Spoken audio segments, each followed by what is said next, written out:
And of course, the biggest elephant in the room is AI going to just replace us all, right? And it doesn't, Right. we're not just talking about music producers, like every single line of work. Are we just all done? What does that mean? What does our life look like if we don't do work, right? If we don't have the traditional ways that we've been making our living.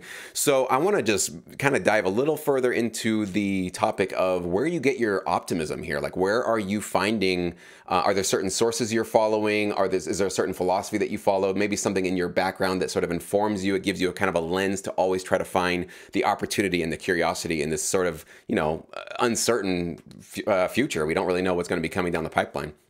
Yeah, it's interesting. I mean, look, on one hand, I think there's no doubt there is risk here as it pertains to AI, right? There is no doubt.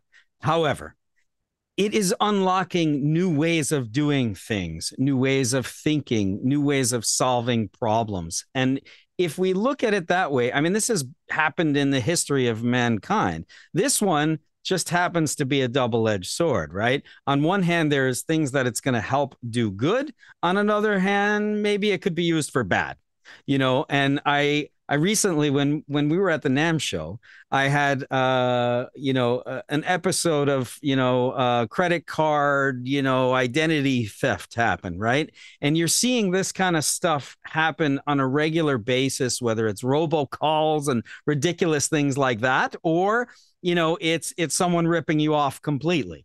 That's one side of this. Job replacement is another side of this. But let me give you the optimism that you asked for. Here's the optimism for me. When I sit down and I look at fact, we're working with a company called InSounds now, and they're using generative AI to take audio that may be a terrible phone call and take that and turn that into studio quality sound. Now imagine that instead of having this beautiful microphone here, we don't need that anymore, right? We could just talk into anything and I can hear you beautifully and communicate in ways that I never could before.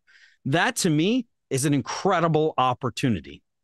And I think any technology has always come with these replacement ideas. Oh, it's going to take away jobs. It's going to do something bad. It's going to, all of that. But if you also look at the way history has been, there's also this incredible opportunity to do better, to do more, to do good. And that's where I like to spend my time, because I think if we look at the alternative, while there is a risk here and there is an alternative, if I spend my time thinking about that, I go down the rabbit hole. I don't want to go there.